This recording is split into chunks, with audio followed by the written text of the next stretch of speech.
On the delay, here's Harris. Busts through the tackle, and he'll find some space up to about the 25. 60 yards rushing for him as he has been tough to stop here this first half. But you got to give kudos to your offensive line and the guy carrying the ball because they were in a second and long situation. It seemed pretty dire, but they brought it back to third and manageable with that run. Throwing is Wilson. And able to haul it in is Kittle. And he is going to have a Browns first down as they're able to get the third down conversion.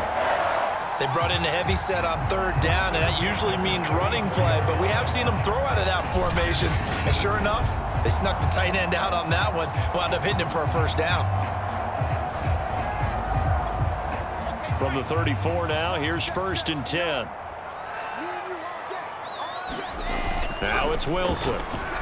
Eluding the pressure right. Now he'll let it go deep right side. And it'll be incomplete. Good job staying with him defensively. And it'll bring up 2nd down. Throwing again on 2nd and 10. Wilson flush to his right. He'll wind up with positive yardage. It's a gain of 3. But now it's 3rd down.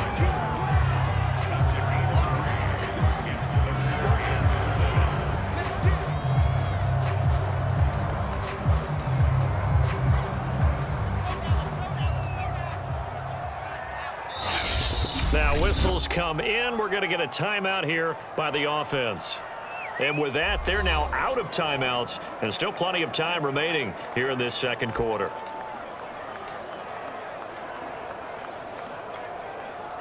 The Cards going nickel. An extra defensive back out there now on 3rd down. A give to Harris. Finding some room at midfield. And he's going to get this into enemy territory at the 45. Now this is an example of breaking down a defense because on a lot of these runs, he's getting past the point of attack, and guess what he's doing? Forcing the secondary guys to have to make a lot of tackles. So into Cardinal territory now. It's 1st and 10 at the 45-yard line. Play action. It's Wilson. Flushed out right. And he gets this inside the 35-yard line.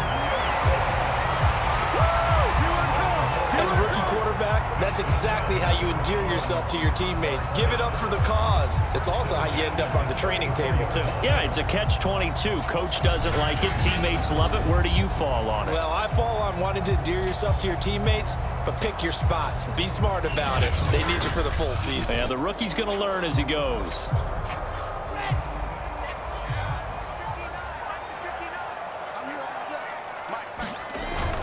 On 1st down, it's Harris.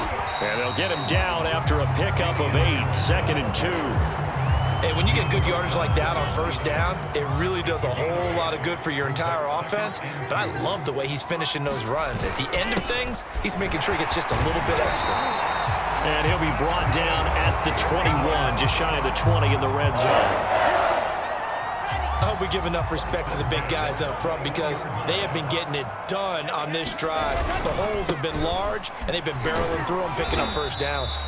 And he sneaks his way forward only for a couple here. 2nd down. Now, that's a mountain of a man that just made that stop, isn't it? But he's more than that. This guy's nimble and quick. More than a space eater, he just made a great play there. They go play action with Wilson. Sliding out of the pocket. And running with power here. And he'll be taken down at the 2-yard line.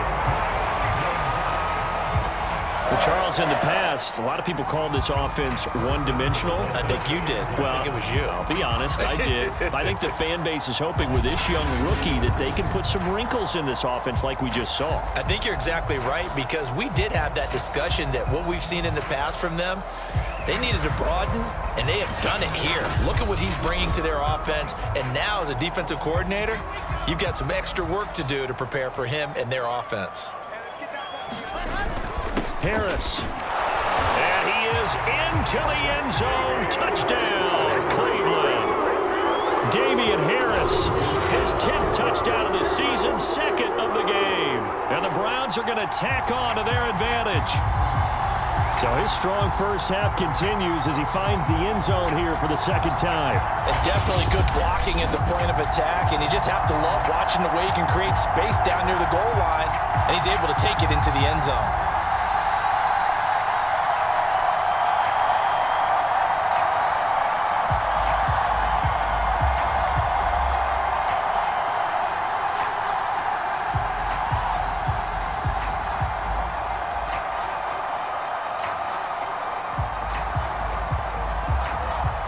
Austin McGinnis out for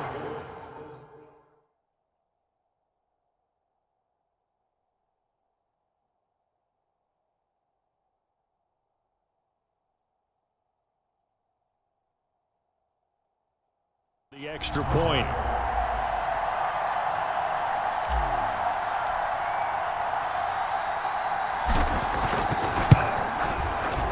This time the extra point up and good. And the lead now stands at 13. So that drive, 12 plays in length. And it was Damian Harris who finished things off with a touchdown run.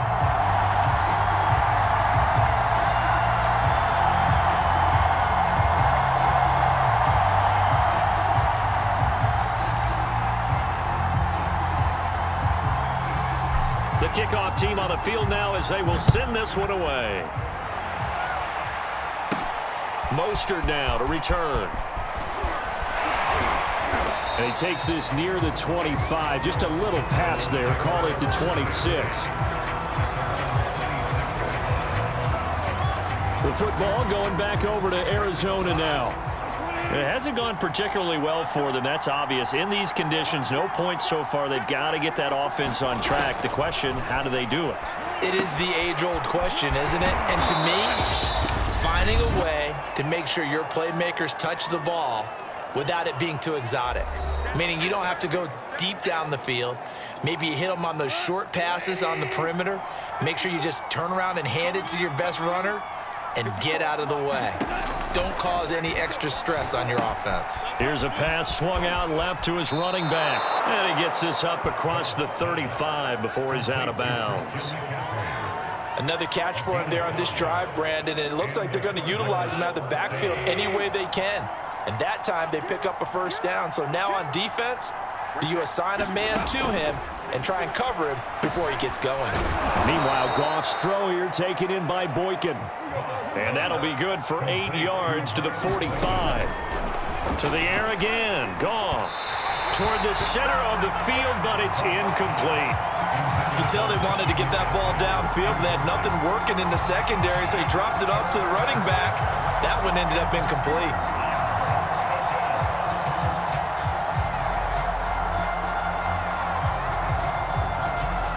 After the incomplete.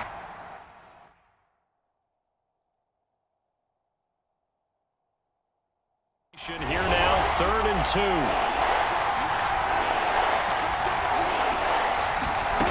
From the gun, here's Goff. And that is incomplete. Well, this first half has not gone according to plan so far offensively, or even defensively for that matter. They could use a big-time spark somewhere, but it's not going to come on this drive as they have to punt this one away.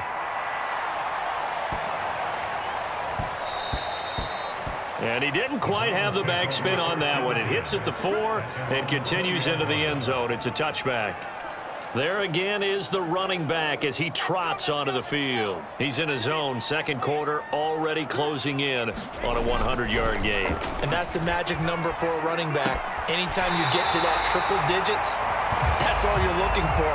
But he's got a chance to really exceed that in this one. Yeah, he does. That's been the gold standard for a long time, hasn't it, that 100-yard mark? It really has, and that never has to shift because it's in a game. It's the 1,000-yard mark. I'm wondering, since we've gone from 12 to 14 to 16 games, maybe we need to up that a little.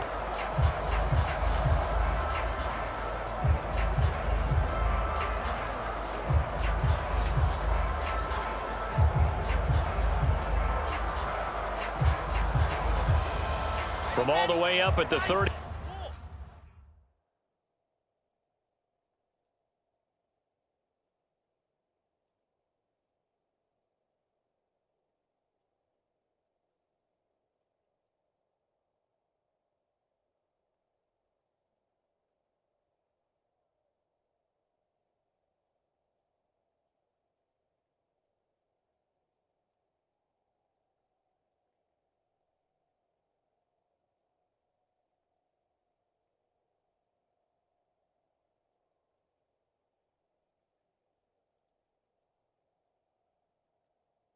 38 now after a good start to the drive.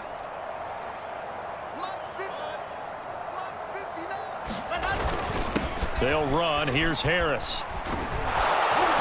And he'll lose yardage on the play back at the 37-yard line. He'll lose a yard there, and it's 2nd and 11. It always helps when you get great run support from your safeties, and when you get one who can actually read the play and get upfield and shut it down before it gets going, it's exactly what you're looking for. So after the loss of a yard, they'll look to push forward here on 2nd down and 11. Off the play fake, here's Wilson. Now on the run, he'll throw it back deep over the middle. That's caught inside the 20. And all the way in, touchdown, Cleveland. Rashad Bateman, his 3rd touchdown now on the year. And the Browns add on to their lead. He put quite a bit of air underneath that touchdown pass. Of course, we knew that he had the strong arm. That part was easy. You could see that throughout his college career. But what you want to know about a rookie is when the pressure's on, can you throw it with touch? He just did right there. And, boy, it was pretty.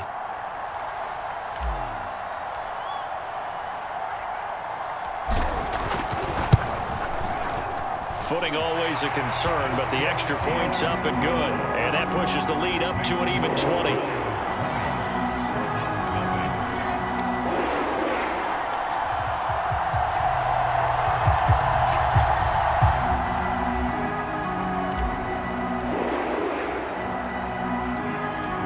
Set now to kick this one away, and off it goes. Mostert now to return.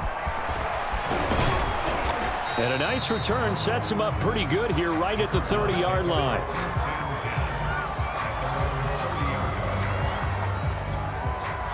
Ready to go with their next drive, and at the line, the Cardinal offense. And with a 3-score deficit staring him in the face, they might have to press the issue here and try to get points out of this drive. The Cardinals going to use the first of their timeouts as the clock's going to stop with 47 seconds to go in half number 1. Here's 2nd and 10. Let's go, defense. Let's go, defense. Here's Goff. He'll get this out wide here to McCaffrey. Now the Cards going to call another timeout, their 2nd, as they'll stop it with just over 40 seconds to go in the first half.